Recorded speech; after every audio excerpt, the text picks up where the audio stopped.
अस्सलाम वालेकुम नाजरीन, क्या आपने कभी सोचा कि आपको क्या चीज अमीर बनाती है?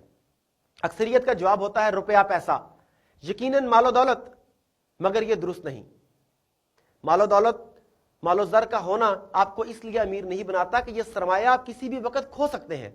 जायदादें और सोना किसी भी वक्त अपनी कदर खो सकते हैं, और माजी के सालों में आपने ऐसा होता देख भी लिया है।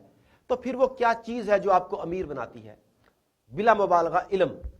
रॉबर्ट कायसाकी के बकौल रियल स्टेट, सोना, स्टॉक्स, सख्त मेहनत या रुपया पैसा आपको अमीर नहीं बनाते, बल्कि इन सब के बारे में आपका इल्म, यानी आप रियल स्टेट, सोना, स्टॉक, सख्त मेहनत या रुपया पैसा के बारे में क्या जानते हैं। दर हकीकत ये आपकी मालियाती दानिश है जो आपको अमीर बनाती है, और मालियाती जहानत का किताबी जहानत से कोई ताल्लुक नहीं। इसके लिए आपको सीखना होगा ज्यादा दौलत कैसे कमाई जाए, अपनी दौलत की हिफाजत कैसे की जाए, अपनी दौलत को खर्च कहां और कैसे किया जाए, दौलत से दौलत कैसे पैदा की जाए।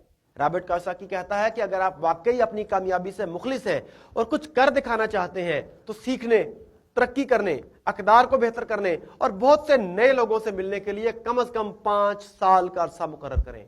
इतना अरसा मुकर्रर करना हकीकत पसंदाना और जरूरी है।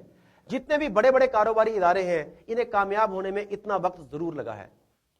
इसके लिए चाहे आप मैकडोनल्ड्स की मिसाल ले लें, चाहे डेल कंप्यूटर्स की या कोई और, अक्सर लोग तवील मुद्दती कामयाबी के बारे में नहीं सोचते, इसीलिए वो जल्द मायूस और नाकाम हो जाते हैं।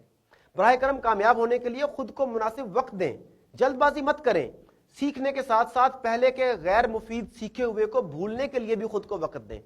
आज की दुनिया पिछली सदी से बहुत मुख्तलिफ है। इसमें कामयाब होने के लिए आपको बहुत सी पुरानी आदत को तर्क करना होगा।